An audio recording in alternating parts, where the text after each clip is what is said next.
What's up, Amazon sellers? Are you having problems with your sales on Amazon? In this video today, I'm going to share with you 3 keeper checks that will tell you why you're not making money on Amazon. Right, if you don't know who I am, my name is Thomas Parkinson, and I've been selling on Amazon now for the last 5 years doing online arbitrage. Now in the UK, I'm a 7-figure Amazon seller, check this out, and in the USA, I'm a 6-figure Amazon seller, check this out. Now hopefully I'm going to be expanding into another marketplace in the near future, and if you're interested in learning how I'm doing it and what I'm learning on my journey, do make sure you hit the subscribe button down below. So first things first, number 1, let's give you a bit of a background into why I'm making this video. Selling on Amazon is not all rainbows and butterflies, and you should also expect that there are going to be seasons when your products are just not going to be selling, or should we say making enough sales. Now there are so many possible reasons for this that why you might not be making money on Amazon, and with that being said, what I'm doing today is I'm just going to share with you 3 checks you can do on your products that are going to really help you to determine why you are not making money on those products. Now you might be asking, why is this important? Well, simply put, knowing these checks will help you to identify, why products might not be selling, and based on certain things such as like sales rank, sales price, buy box rotation, buy box history, etc. Now with that in mind, what you will have then is an idea of which products you should avoid selling or buying, looking to resell based on this performance, which is going to help you understand what not to do in future. Now, in addition to that, learning about these checks is really going to help you determine the risks, i.e. the current sellers on the listing can offer a lower price, maybe Amazon's entered the listing, and that's just going to help you to understand what you should be avoiding. Now with that, that's going to help you to understand better ideas about the risk involved in selling or buying certain products, and obviously make you better at predicting what's likely to go wrong in the future, and obviously then allow you to focus on only buying the best products that obviously are going to make you sales. Okay, so today we're talking about keeper checks that you can do in your Amazon business for sales. And the question I want to ask you is, how good is your knowledge on Keeper? Would you rate yourself basic, intermediate, or advanced? Let me know in the comments down below. Drop a basic, intermediate, or advanced. I'd love to know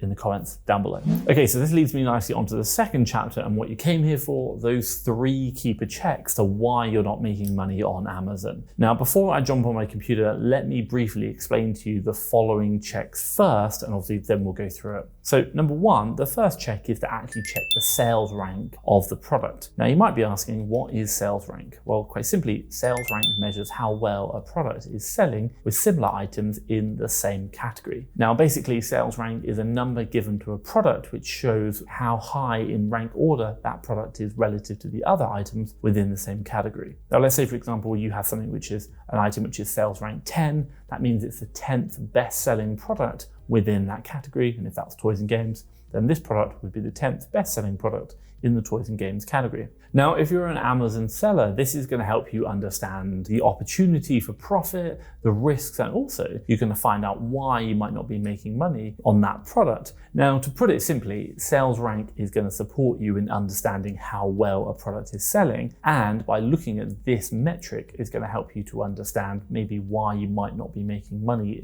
through sales, because a product is not actually in demand and hence it's not actually selling. So to see this in action, let's jump on my computer now and I'll show you what you need to be looking at and give you a good example and a bad example of a product with good sales rank and bad sales rank. Let's jump on the computer now.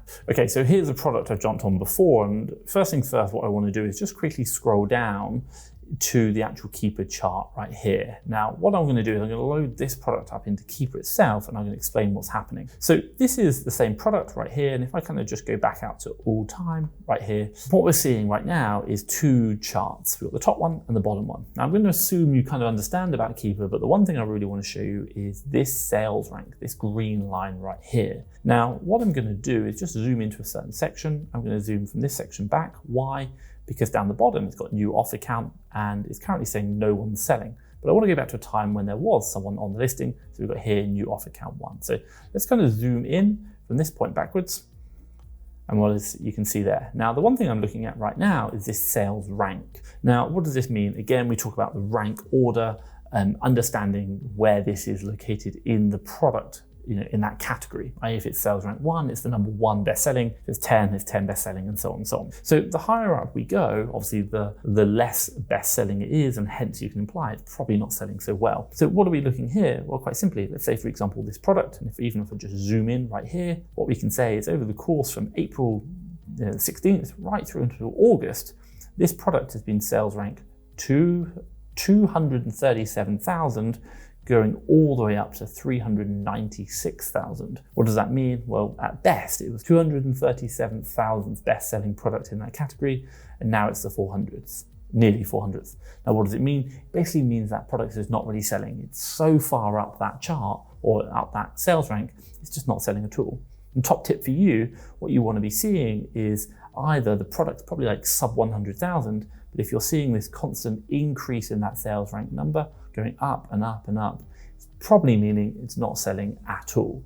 So if you ever see a product whereby, if we go back, it's just all the way up in the high numbers, avoid it. It means that product is not actually selling, period, which is a real problem because it doesn't matter what price you offer it, it's just not selling to start with. Now let's show you a good example of a sales rank which is working. This product here, Plenty Handtails. If I hover over here, the sales rank, you can see this one's going up and down, and it's hovering between the 5,000 and 10,000 mark.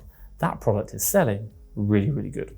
Okay, so the second check that you want to be doing is what's known as the sale price, or in particular, making sure that you understand what the sales price history is. Now, what I will say is that the sale price tells you what the prices of the buy box owners are in the past. Now, by checking the sale price in the past, you're going to understand what's gone on in the past, and possibly the possible reasons why you're not making money today is because maybe the seller or the buy box price now has changed and it is much lower than it was compared to maybe when you checked it. Now, what I want to do now is jump back on the computer and I'll show you another example of whereby there's a product, it had one sale price and then it jumped back down, and we can see an example of this and obviously what you need to check for when you're doing your reviews in future. So let's jump on the computer now. Okay, so here we are onto a product, and this is a Simply Human kind of waste bin. Let's kind of scroll down, and this is the Keepa chart here. And what I'll do is I'll jump over to Keepa and give you a full, big screen version of this. So we're right here now. Now, the one thing which I want to show you is this line, should we say this pink line, this one here, kind of moving. This pink line here is the buy box price. And also as well, we have what's known as the new price. So generally the buy box price is the one we always look at, but sometimes we don't see that. Now, if I kind of talk about time, you can see here down the bottom, it's just saying the date. So we'll say here, January the 8th, the buy box price is $22.95. But you probably notice up here on January the 12th, the new price, the price it was selling for, is about £49. Now, what I want to say is perhaps maybe you looked at this product on January the 12th and you saw that it was £49. You're like, well, hey, I can buy it cheap, maybe £20, and now I can sell it for 49. Good profit in that. What happened? Well, unfortunately, the price has now come back down to $22.95, and as a result, you bought it for 20. You're looking to sell it for 22. The market price right now is $22.95, and as a result, you're not going to be making any money, and you're probably going to be making a loss. So this is quite a common occurrence. People looking at the price here, that might be the day they look at the 12th of Jan and go, "Wow, it's amazing. We can make lots of profit." But it isn't a true reflection of the price. What we need to be doing is making sure we're looking at that Keepa chart over time and kind of in our head drawing an average across it. For me, when I look at this product, I think a good average is probably about $22.95, and this $49.97 is an anomaly and we shouldn't take it into consideration. Now, whenever you're doing your buy box analysis to, should we say, understand the price, there's one thing you really want to keep in mind. Some people talk about, should I use the 90-day price? Should I use the buy box price? Should I use the 180-day average price? And I would say none of that is the answer. The real answer is we're looking at the Keepa chart to look at the buy box price over the history to try and predict what it's going to be in 2 weeks' time. Why? Because we're going to buy the product today, ship it into Amazon. It's probably going to go on sale in 2 weeks. So use that buy box data, the history of the graph, could be any one of the ones I just said, to try and think about what do I think the price will be in 2 weeks' time. And for me, this product right now, I think a fair assessment will probably be $22.95. Now, if you are the person who bought it for $49.95, then you're probably going to have to sell it for the current price, $22.95.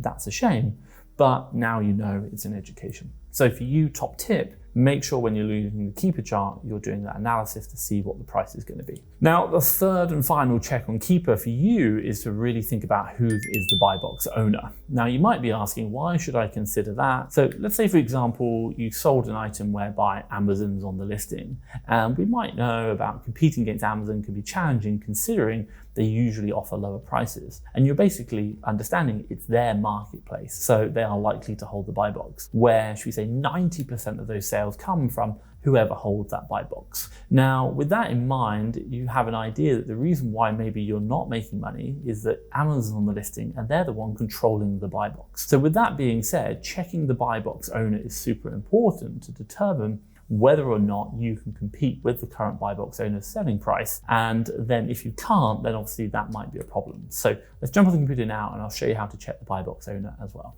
Okay, so here's a product that I've got. It's some Garnier kind of like hair product, and this is the Keepa chart here. So what I want to do is just zoom down into a big version of it.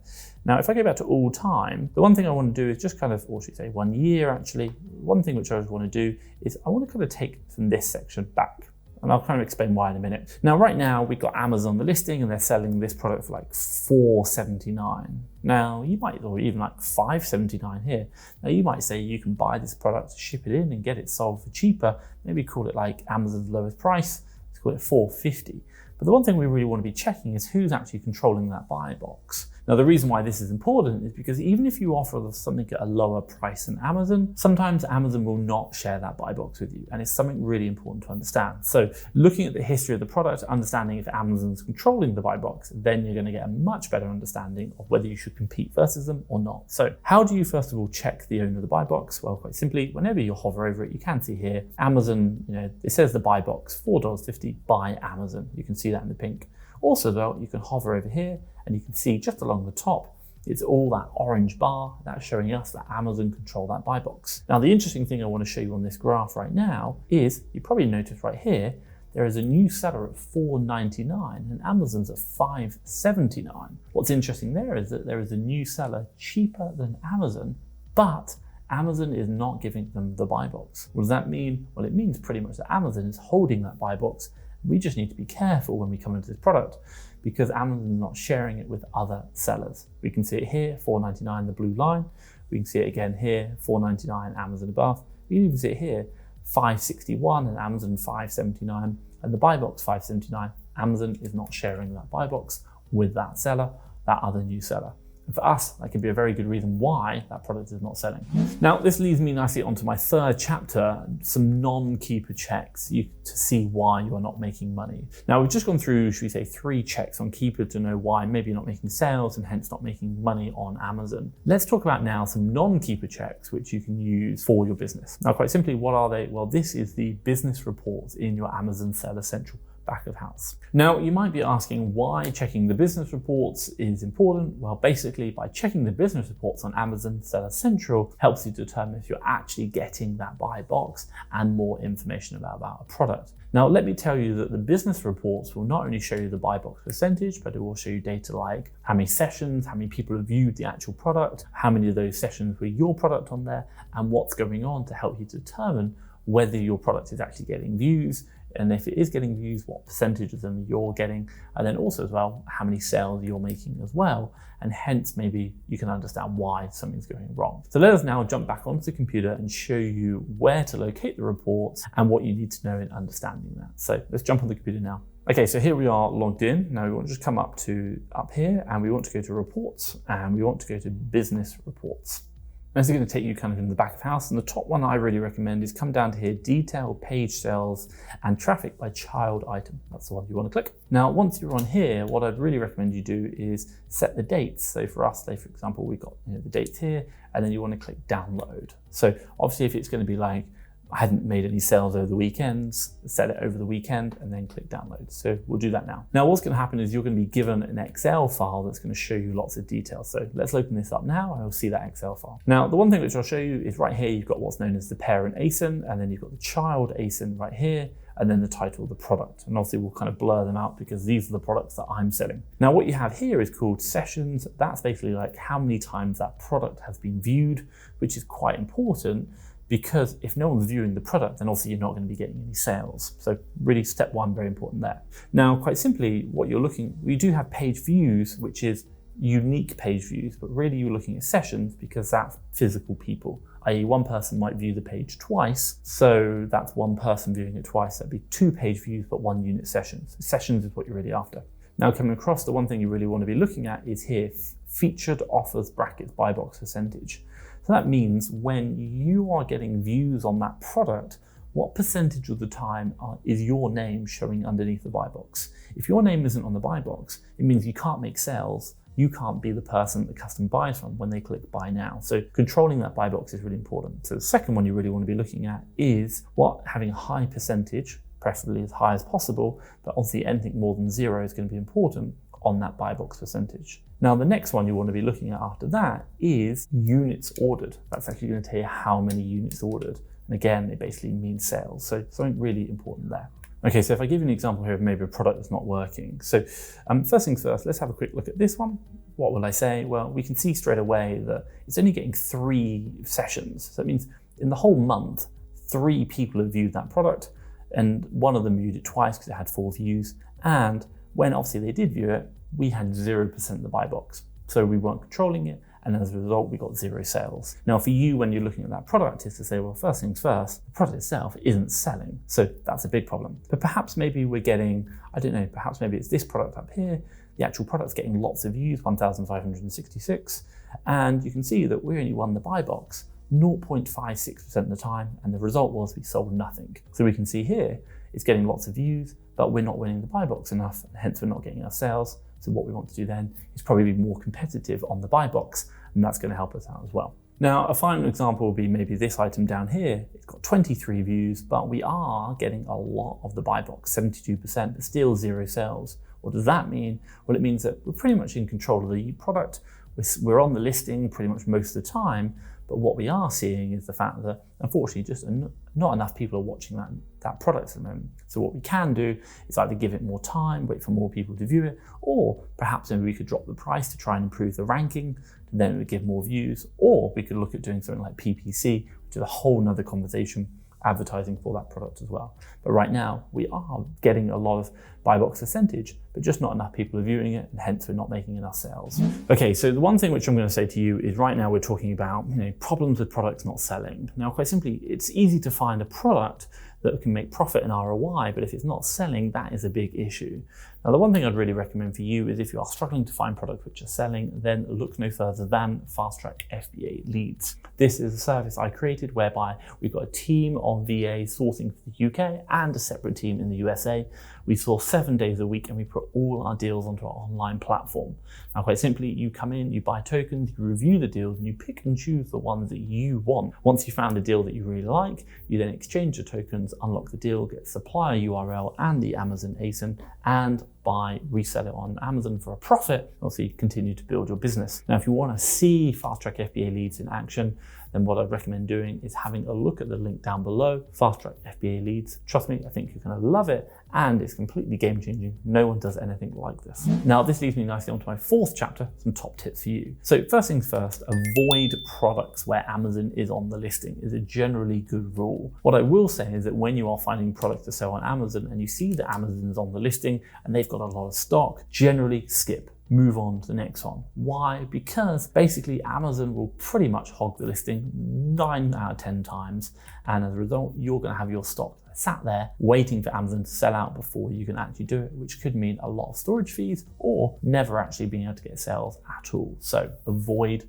listings where Amazon is on the listing. Now, another top tip for you is there's a trick a lot of people use is called counting the drops on the Keepa chart. Don't always do this. Why do I say it? Because simply counting the number of drops on Keepa won't be 100% accurate. Now, there are times when, should we say, a listing will show that maybe it has 10 drops in a month, but when you actually sell it, it may have a lot more. So what do I do with this is some test purchases, i.e. buy like maybe the 10 units or 20 units and see how fast the actual product is selling. Remember, Keepa is a very good indicator of what might happen, but always use the data to see what is really happening. Now, what I will say is after watching, should we say, the 3 Keepa check videos on why you're not making money on Amazon, what you might want to watch is a video I created called Keepa Basics, which is going to really help you understand that Keepa analytics in a lot more, should we say, in depth. And I'll drop that around here, check that out. But hopefully you've enjoyed this video. If you have, give me a big thumbs up. And hey, if you want to watch more like this, hit that subscribe button down below. But for myself, Thomas Parkinson and FastTrackFBA, thank you very much.